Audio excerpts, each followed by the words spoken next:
لبيك اللهم لبيك لبيك لا شريك لك لبيك إن الحمد والنعمة لك والملك لا شريك لك لبيك اللهم لبيك لبيك لا شريك Aman, لك. dan terima kasih sudah datang jauh-jauh dari Malang berkenan mampir ke rumah saya, Ya, Bunda. alhamdulillah. Nggih. Nah, di kesempatan selagi Bunda bisa mampir ke rumah saya nih, saya mau bertanya Bunda beberapa hal selagi Bunda Ustazah, nggih, saya panggil Ustazah aja nggih.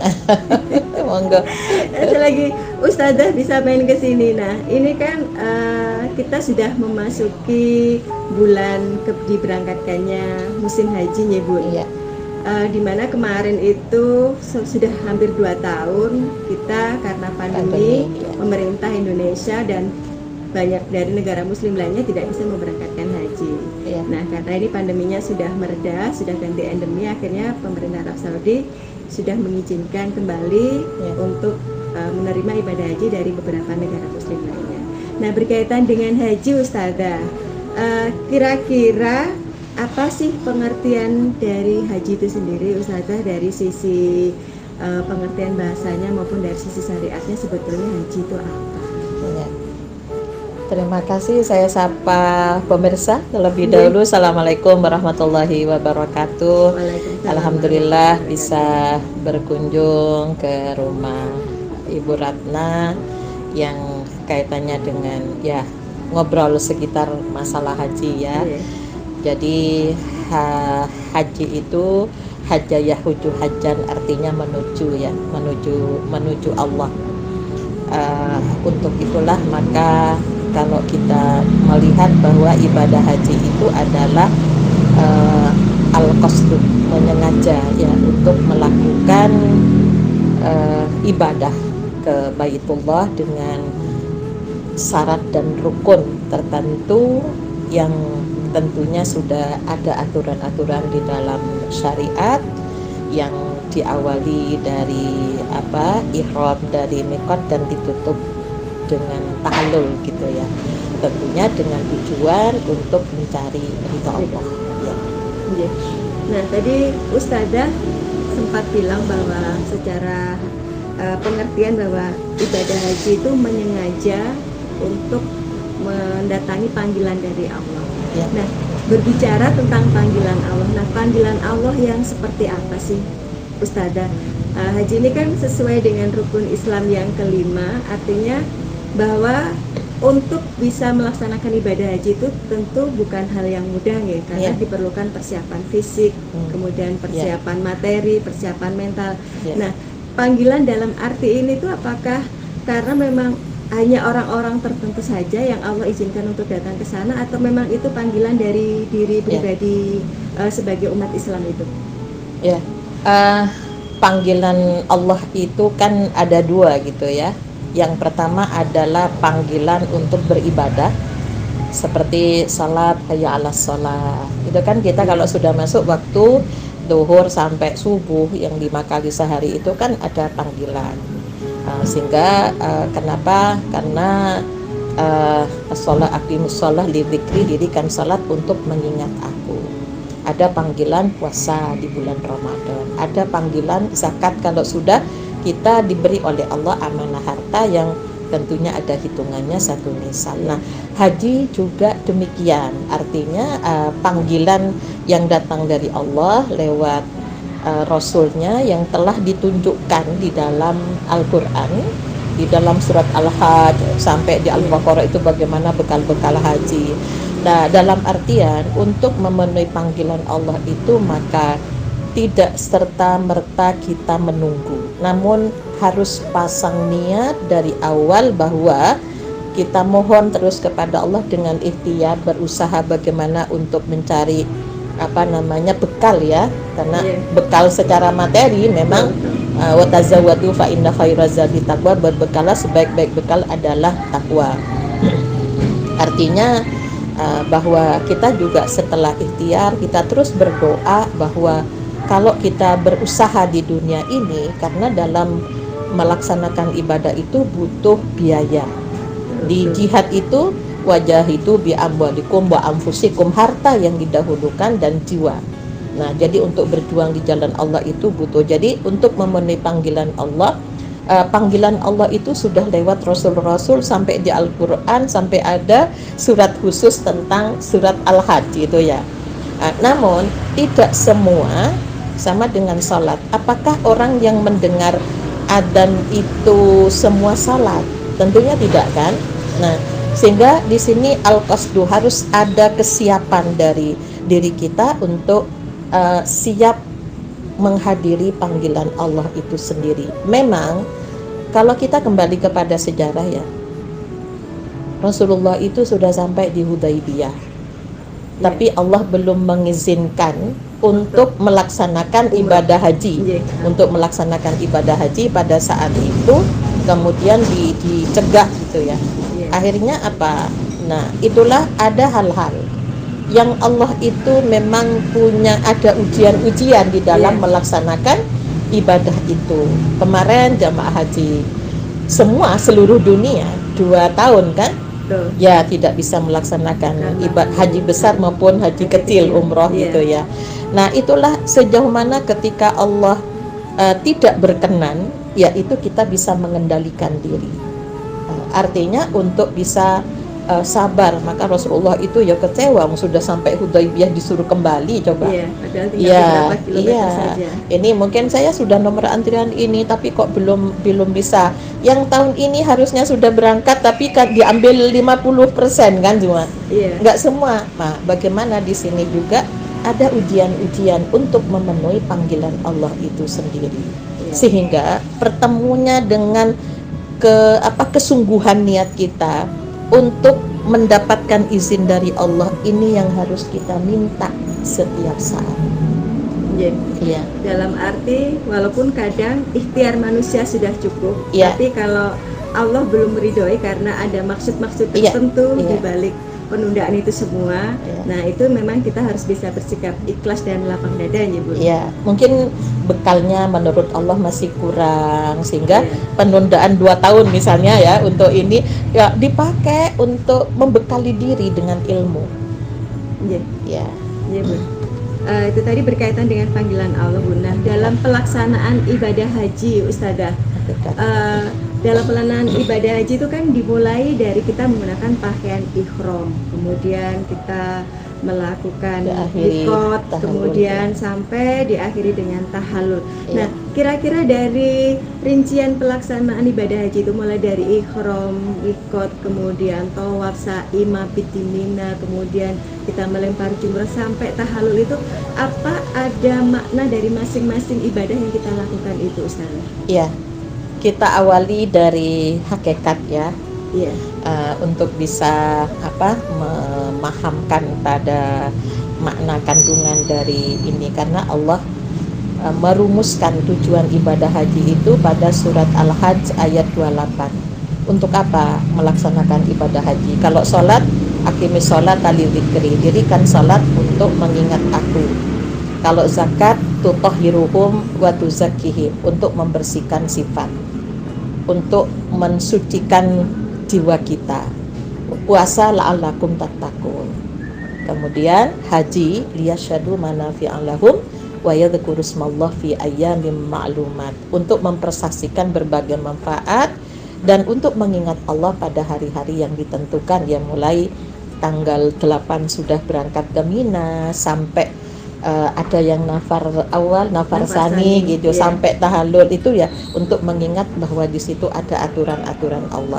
Namun kita harus tahu dulu bahwa hakikat daripada ibadah haji itu gambarannya adalah sebagai drama kehidupan, di mana pembuat naskahnya itu adalah Allah, penulis skenarionya. Sebagai skenario-nya itu Allah, dan yang menulis naskahnya itu juga Allah. Aktor aktrisnya itu jamaah haji. Terus jamaah haji yang akan berangkat itu memerankan siapa? Nah, ini yang perlu dipahami dulu. Dikaji. Memerankan siapa sih? Ibadah haji itu memerankan Nabi Adam dan Hawa. Di Arafah itu kan di situ ya. Iya. Bagaimana ketika melakukan pelanggaran, apa yang harus dilakukan? Semua kan berapa, hampir 300 tahun dipisahkan, ketemu di Arafah itu. Setelah Iya. itu bilang Rabbana dhalamna anfusana wa illam taghfir lana wa tarhamna lanakunanna minal khosirin. Kemudian Adam dan Hawa ini itu juga dipahami, setan itu menggoda manusia dalam keluarga itu lewat perempuan kan. Perempuan yang akhirnya membisikkan kepada suaminya. Ya, disinilah Nabi Adam gagal. Yang kedua, kita jemaah haji itu memerankan Nabi Ibrahim, Hajar dan Ismail. Iya. Kan gitu ya. Tapi kenapa Nabi Ibrahim ketika setan datang menggoda itu ke perempuan juga, ke Siti Hajar dulu. Lewat ibunya Ismail. Ya, namun Siti Hajar berhasil mengusir setan. Nabi Ismail juga didatangi Lewat anak.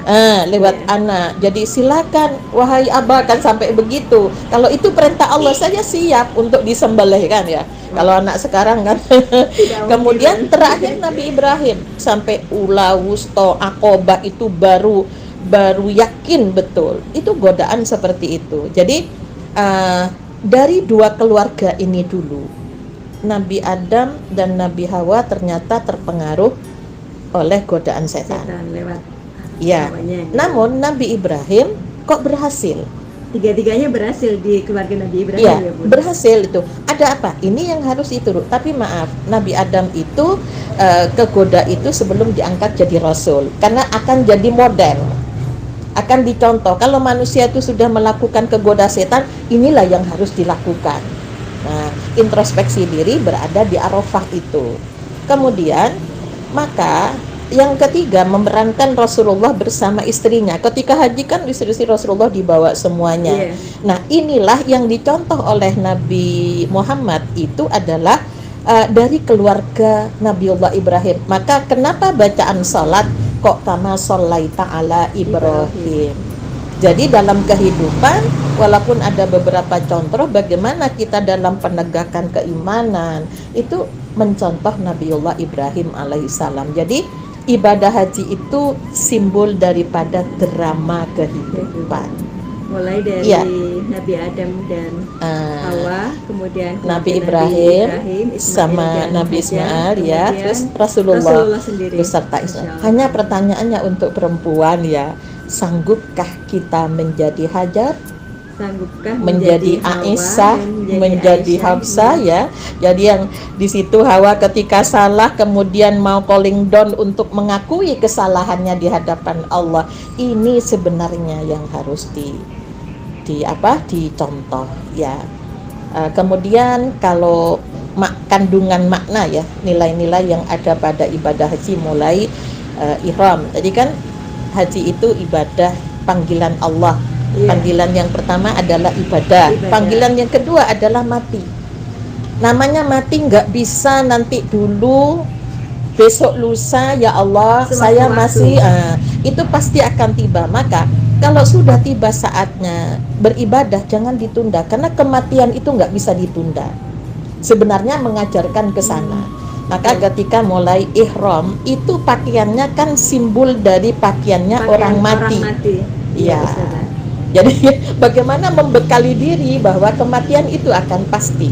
Sebenarnya di situ dalam ibadah haji. Jadi esensinya bukan hanya semata-mata memenuhi panggilan Allah dalam hal beribadah, tapi Iya. kita juga harus bersiap diri jika Bersiap Allah diri. memanggil kita dalam Iya. arti yang lain, yaitu kematian itu tadi ya Ustaz. Iya, sangunya apa? Terus kemudian yang kedua dari mikot itu adalah satu tempat start memulai.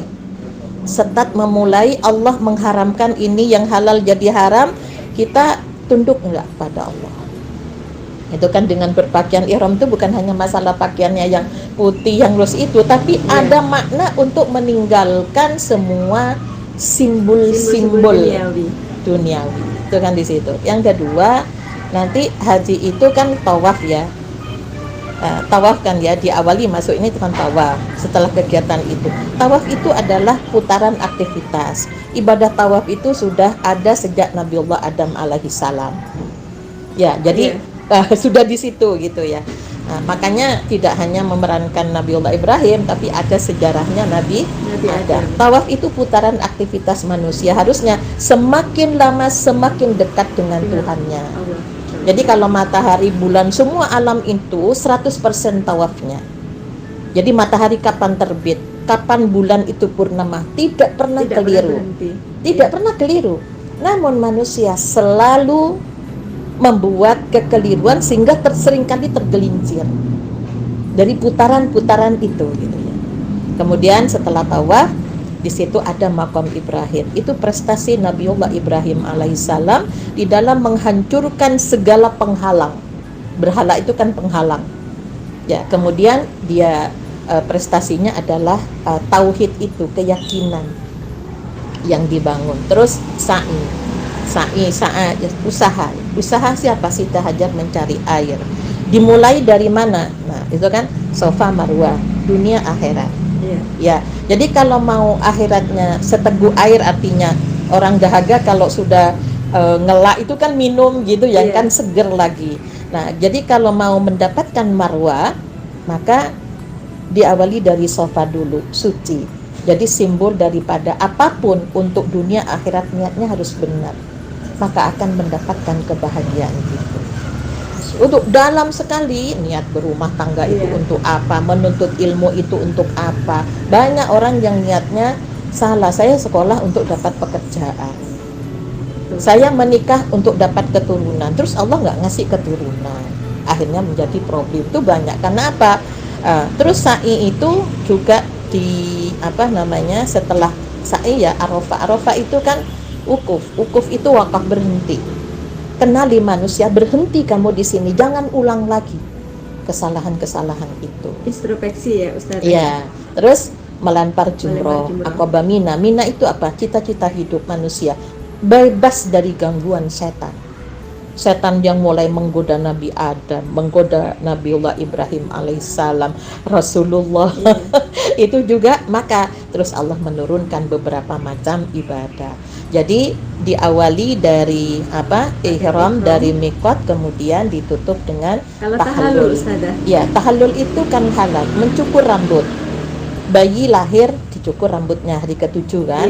Kita wudhu juga diusap kepala kita. Ada apa? Rambut itu tumbuh di kepala. Di kepala itu ada apa? Ada otak. Otak manusia bentuknya saja berbeda dengan otaknya hewan yang lain gitu ya. Artinya apa? Bagaimana sel-selnya otak itu. Nah, setelah pulang haji, maka bebaskan pikiran yang tidak benar, bagaimana memunculkan untuk berpikir istilahnya kemanusiaan yang universal. Artinya kalau kemarin hanya di Ramadan itu cuma ngasih zakat fitrah, ngasih orang makan, bagaimana sekarang ngasih pancing. Itu seharusnya makna dari apa? Jadi pulang dari haji bukan hanya ngundang tetangganya makan-makan, namun bagaimana memberikan solusi yang lebih baik lagi untuk kehidupan di masa yang akan datang. Yang masa yang akan datang. Sebenarnya begitu. Jadi ada hal-hal yang memang harus dipahami, nilai-nilai setelah haji itu. Makam Ibrahim itu tegaknya kalimat tauhid, lurusnya niat dalam hal kehidupan dunia itu. Ya, jadi itu hal-hal yang perlu dimaknai, makna yang terkandung di dalam ibadah haji itu. Ya. Masya Allah, tabarakallah.